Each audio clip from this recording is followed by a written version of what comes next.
Hi, I'm Bill Haines. I'm president of Pine Island Cranberry Company. I'm a fourth generation cranberry grower. We've been in business for over 133 years. My name is Stefanie Haines. I am a fifth generation cranberry grower at Pine Island Cranberry in Chatsworth, New Jersey. Hi, I'm Mike Haines. I'm a fifth generation cranberry grower, and we're here at Pine Island Cranberry Company. Hi, my name is Leah Jimeno. I'm part of the sixth generation here at Pine Island Cranberry Company in Chatsworth, New Jersey. And come on in, I'll show you around.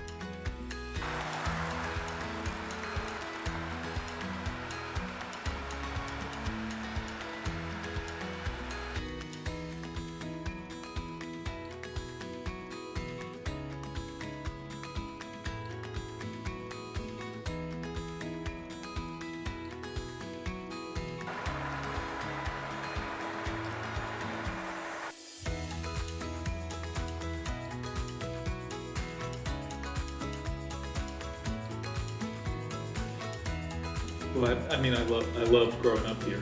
I mean, the house that I grew up in is still right on the edge of the bogs.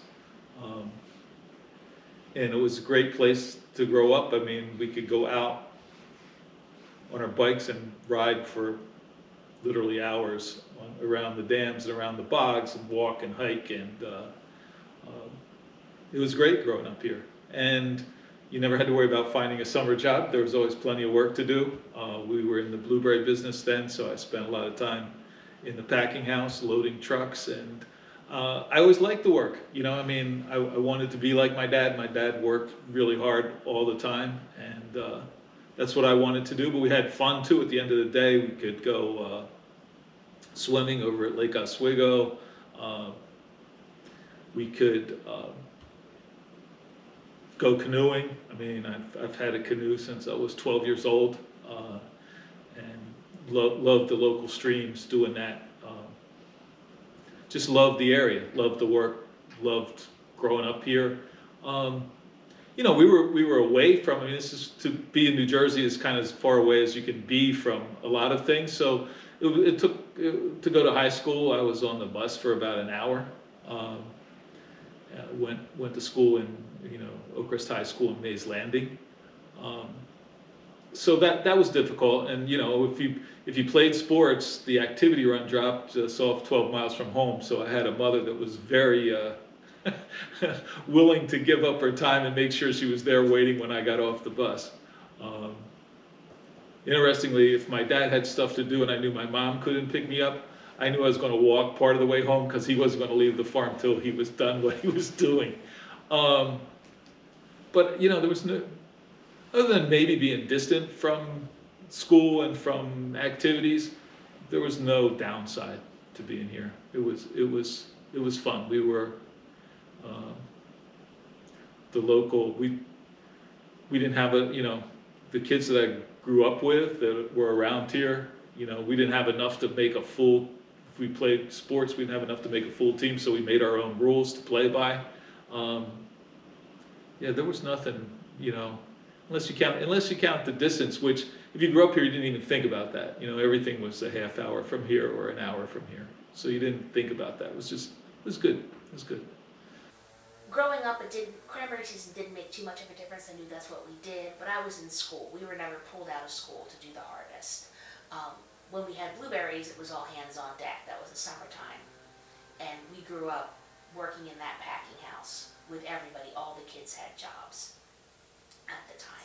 You start out making boxes, and then you go on to packing the blueberries. It's interesting. I never knew anything different.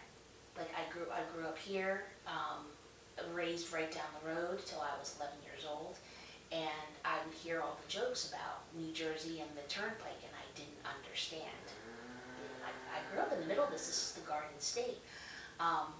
However, I was always disappointed that we didn't have animals. When you're little, I was a horse girl. Why didn't we have cows and chickens? When I got older, I appreciated that. When I had a friend come up to visit from Berks County, grew up among dairy farms, and he pulled up and he said, "Wow, this really looks like a real farm." I said, "What did I tell you?" So yeah, it was cool growing up here. We grow cranberries, obviously. We used to grow blueberries too, which a lot of the, if not most or all the cranberry growers in the state used to grow both.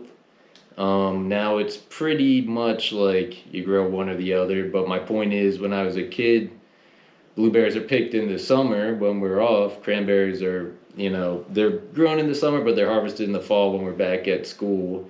So as kids, we all me and my siblings and all the other kids on the farm, we all worked a lot with blueberries, worked in the blueberry packing house, sorting blueberries, packing blueberries, picking blueberries sometimes.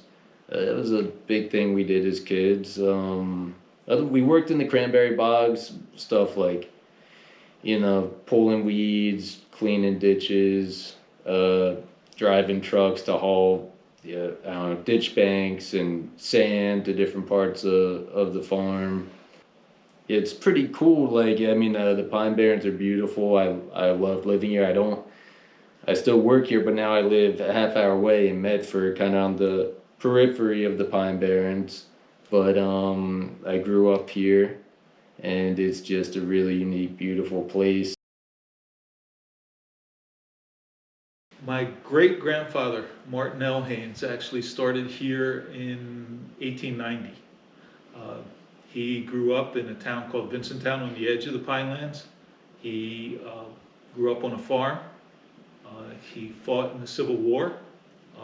After the Civil War, he became an attorney. He was a teacher. But what he really was an entrepreneur. And at that point in the 70s and 1870s, 80s, cranberries became a big deal. It was almost a fad in South Jersey, in all of southern New Jersey. And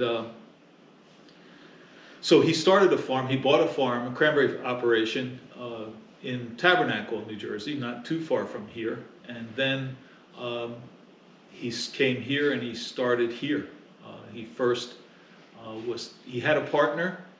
They got in some kind of dispute where they had started clearing ground. The partner took that, and my great-grandfather started taking cranberries out of the wild. And then after that, he started clearing ground, and he was the first generation. He had 4 children, 3 sons and a daughter. One son and the daughter took over the original farm in Tabernacle, and then my grandfather, who was the youngest son, and the oldest brother, Ethelbert Haines.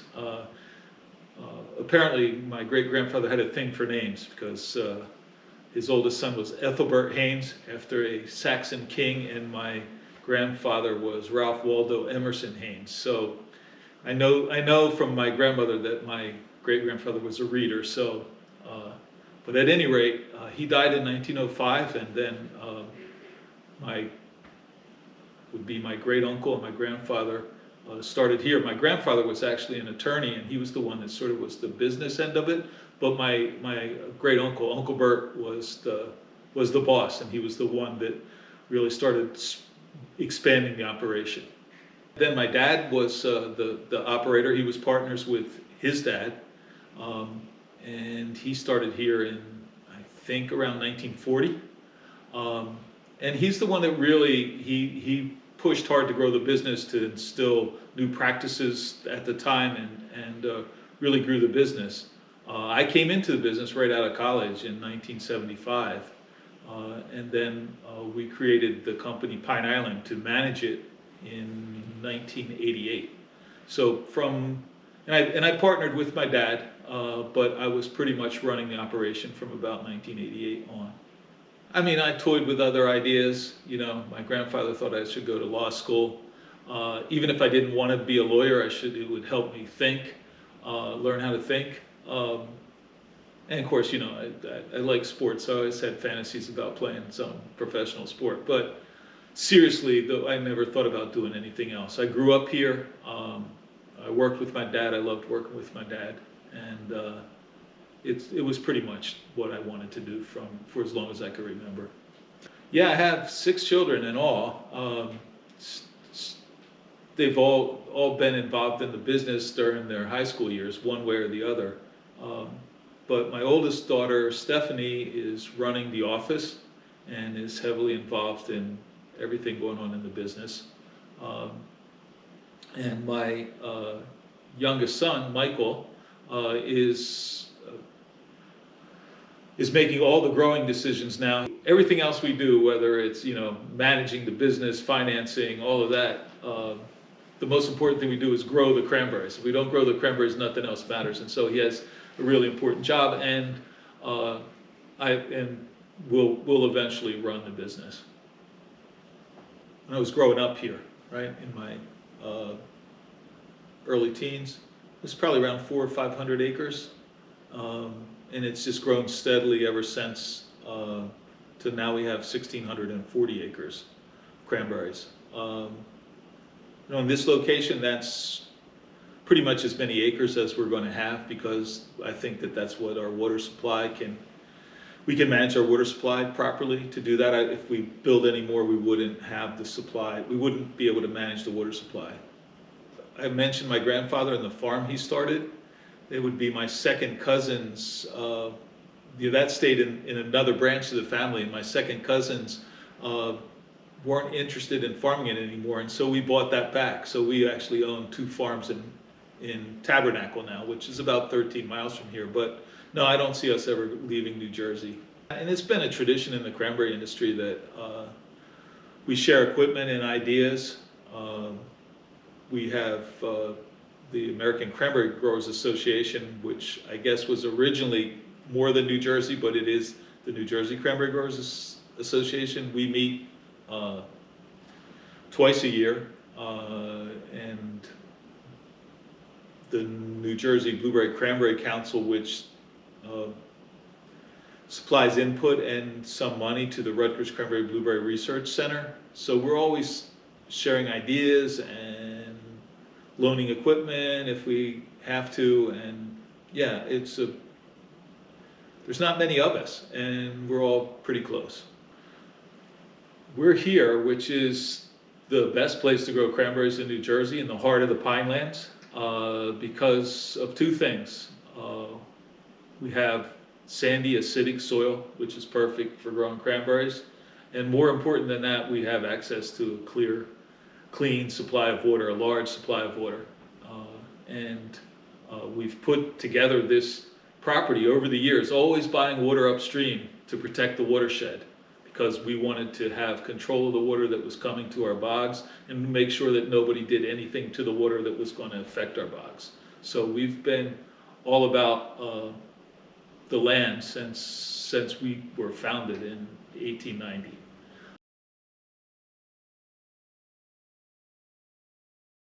Ocean Spray was founded in 1930, and there were 3 founders, 2 from Massachusetts and a woman from New Jersey named Elizabeth Lee.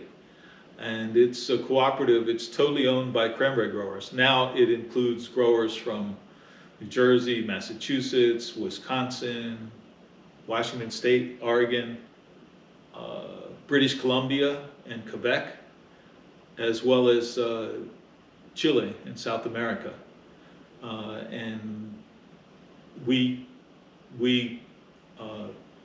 sell about when I say we, I mean Ocean Spray, because we're member owners. We sell about 65% of the cranberries grown in the world. And the way it works is that we deliver our fruit to Ocean Spray. They have a receiving station here in Chatsworth. Then they go to the freezer and usually then from there to Massachusetts to be made into concentrate or to made into the sweet dried cranberries. And the way we really get paid is that Ocean Spray markets the fruit, produces the product, sells the product, does the advertising, does any innovation, and whatever profit there is at the end of the year, the total number of barrels delivered across the whole co-op is divided into that, and we get paid per barrel. That's a little bit simplified, but not much. That's basically what we do.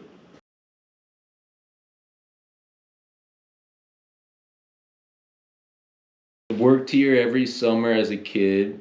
Then I went to college. I went to college in New York City. I went to Fordham University. And actually, kind of strangely, like knowing what I do now, I studied classical languages there, being Latin and Greek.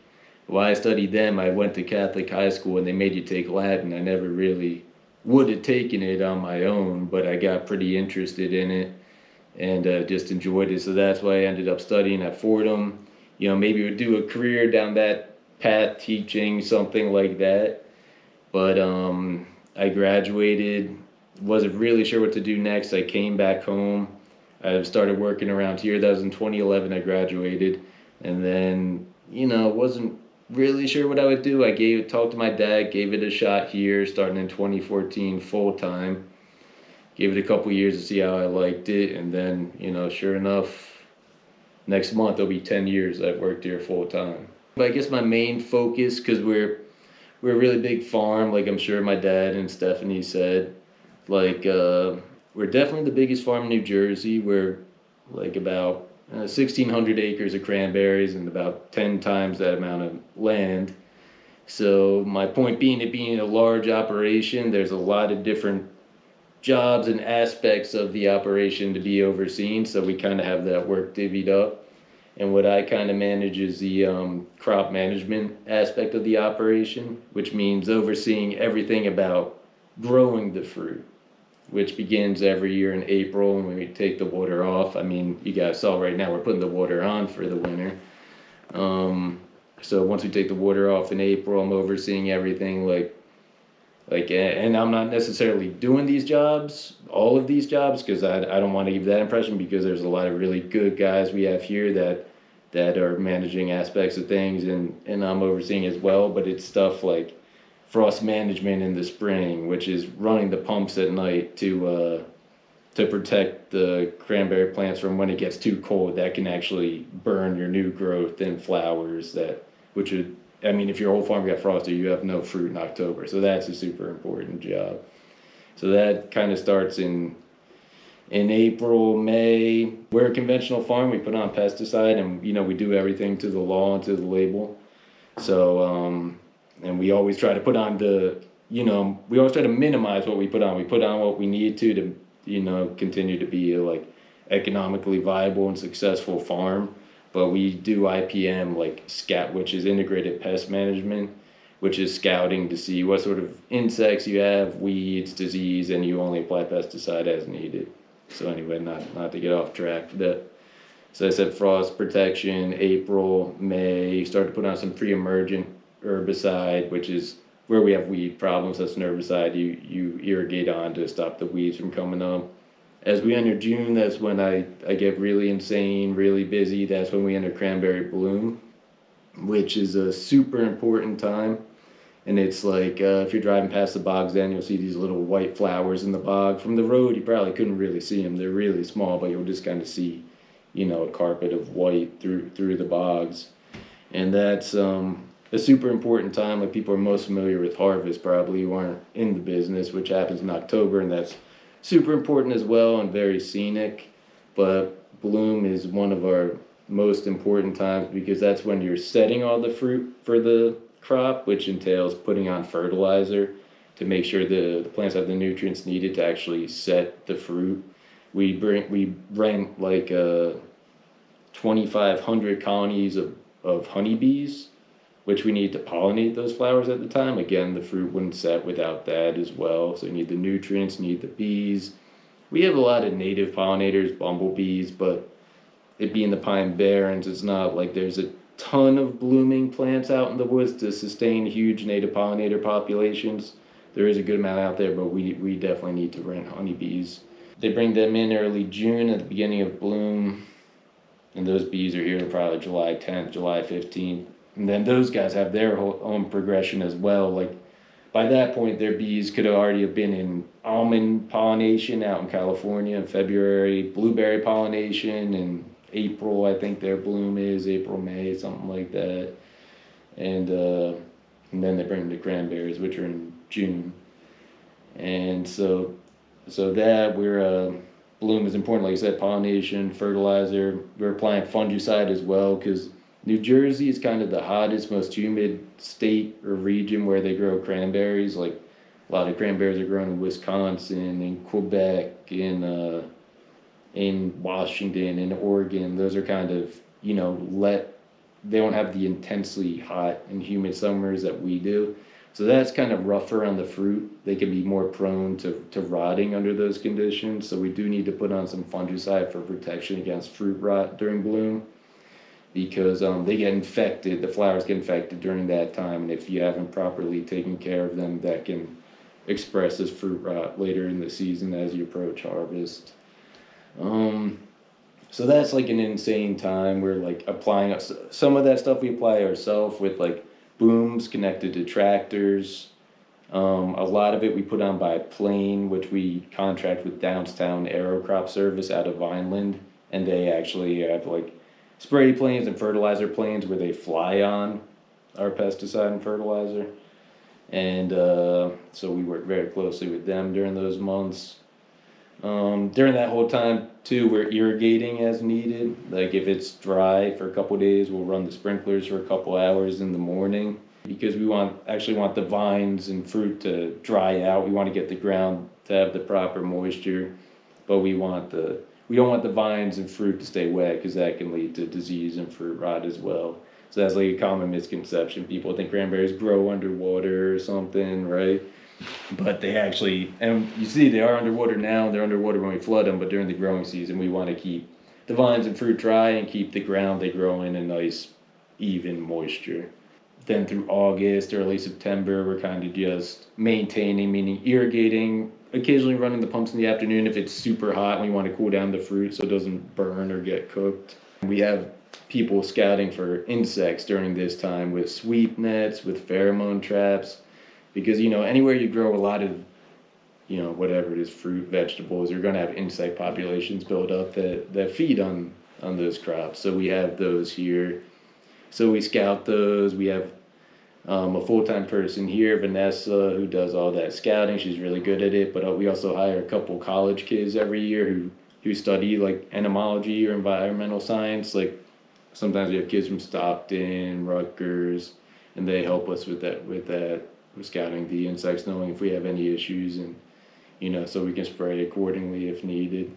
I oversee like all that stuff, and then as we approach harvest, we do a lot of crop evaluation activities. We kind of sample a lot of fruit, like we track the size, the quality, how many berries we successfully set on an upright, which is a little vine thing you see sticking up, that's an upright. See how we actually did growing the fruit that year. We do a lot of sampling, accumulate a lot of data like that, always crunching numbers, seeing what we can do better, because we're always trying to grow more fruit per acre if we can. And then at that point, we're flooding the bogs, harvesting them.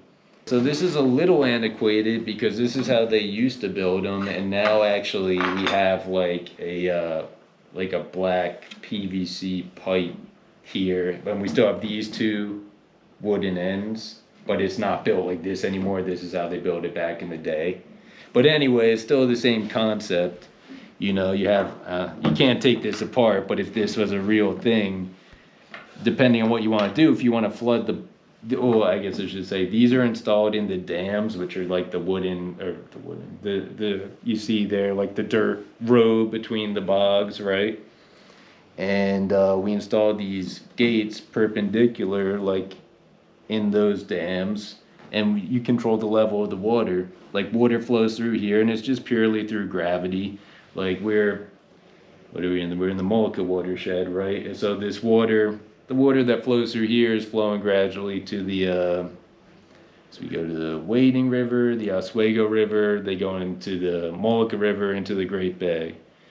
And so that's, all the water is flowing towards that, and it's passing through our farm on its journey. So we're lucky to have that water supply. We have we have wells to pump water out of the ground, but a lot of times we don't have to use them since we have such great water flow from the watershed. And if we have rain, as we've been getting some good rainstorms now, and that's good because we can save money not burning fuel running wells. But anyway, where we have these gates, like We built reservoirs, which are areas where we just store water. We have the bogs, where obviously we're growing the cranberries, and they all have gates. And we use these things, like when the bogs are dry, you remove these boards. When you want them flooded, which you do for harvest or for the winter when we want to protect them from the extreme cold, then you install these boards. And it's a real simple concept. Like you can't show you too great, but I'll show you. Like normally you stick this thing down here, right? It latches on there, and then you pile these boards on to the level you want the water at. So sometimes during the summer, when we just want some water in the ditches to maintain like a decent moisture, we don't want to actually flood the bog, we'll maybe put like this stem in here and one board on it, you know, and that'll fill up the ditches, kind of keep the edges of the bog moist when you're going through a hot spell or whatever. And then when we want to flood for the winter or for harvest, we'll obviously build it up more. For harvest, when we first pick the vines, we don't flood it too deep. We flood it so you can basically still see the vines. And so you'll maybe put this stem here, put a couple boards, and we run our Gates harrow, which is like a tractor with like tines in the front and back that runs back and forth through the bog, knocks the berries off the vines. They float in water, so it knocks them, they float. Once you're done picking, you throw some more boards on to raise the water even higher, so you can gather the fruit easily with them not dragging on the vines to one corner of the bog. And we do that using a big boom, like that, such as the kind you see to contain oil spills or something. We use the same thing, a boom. It's connected to 2 tractors that drive around the bog, corral all the fruit in a corner, and then we pump it out and send it to the ocean spray receiving station. So that's how that works. This is just for controlling your water level. And you know, when you want to drain the bog, you just rip all these out and use a gate hook, which is kind of we all have them in a truck. It's like a long, you know, the length of a rake or something. It kind of looks like a harpoon a little bit, has a point on the end, and then a part coming out, there's a point on the side. So you can stand here and just swing it down, stabs into the board, you pull it off. That's it.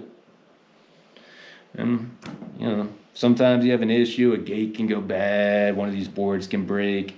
A lot of time, you know, we have a lot of beavers here. They'll go throw like sticks and debris in here to block the water flow, because for whatever reason, for whatever they're doing, they want the water at a certain level. So that's a battle we're always fighting. We have another thing we have are drags, kind of like pitchfork looking things we use to clean these out from the beaver debris like that. So these are really important. These you can see all over. It's like combination, like I said, I didn't study it in school, so it's been like a lot of, you know, like knowledge passed down from my dad, from the generations, other growers. I talked to some growers in other regions, like Wisconsin, that I've learned from. And then like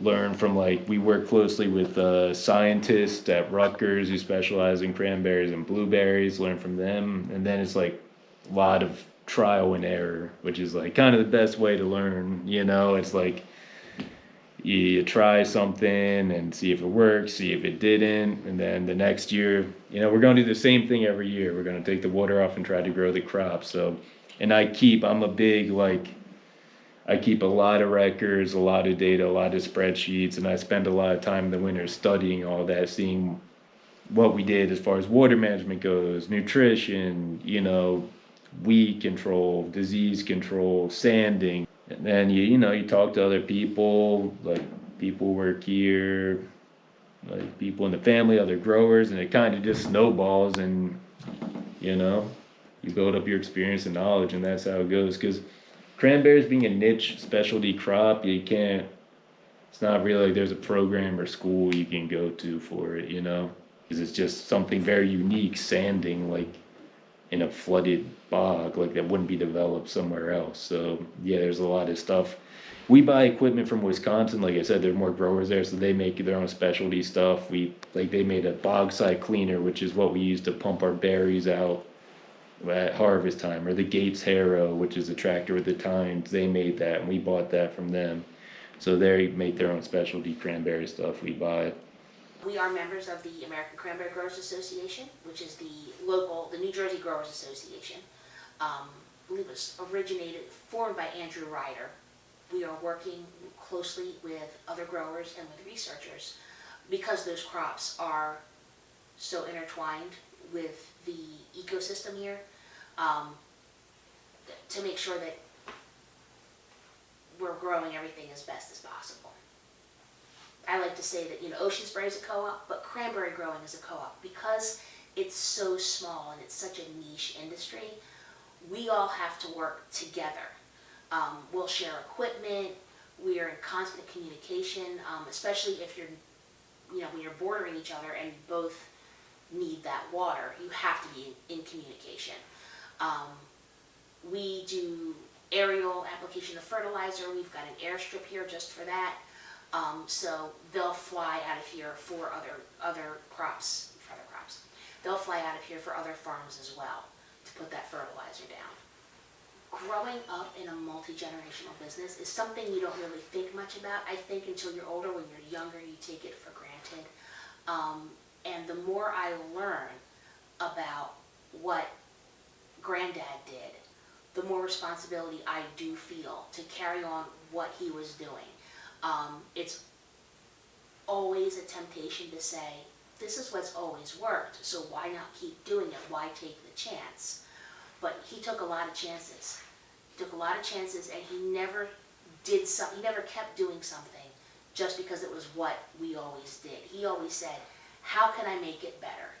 And that's the number one question we ask ourselves every day. How do we make it better?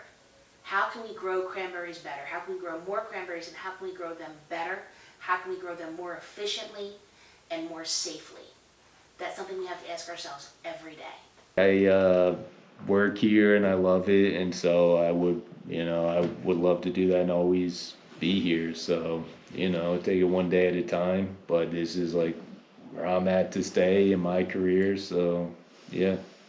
So I try to always share everything I know and pass it along, not just keep the info to myself, because we're a big farm. I mean, it's just necessary and it's the right thing to do as well. I love I don't know, just just taking it it's just a complicated task to grow cranberries. I just told you, I don't know, 1% of it, and just to study that and be how do we best do this? How do we get better? Okay, we did it this year. What are we gonna tweak next year to do even better? I just love tackling a complicated problem like that. It's really fun to me, and we do good at it, and we make money, which is the name of the game. That's why you would have a business in the first place. We just had our 3rd record harvest in a row, the most fruit we've ever grown. So I'm really happy about what we're doing and where we're at right now. I have one son, Anthony, and me and my wife Dana, and he's only 13 months, so that would be a long ways off. But I would love for him to be, but I also would want him to do what he wants to do. I want him to live his life how he sees fit, just like I do. So I would love for him to, but I also won't be disappointed if he doesn't.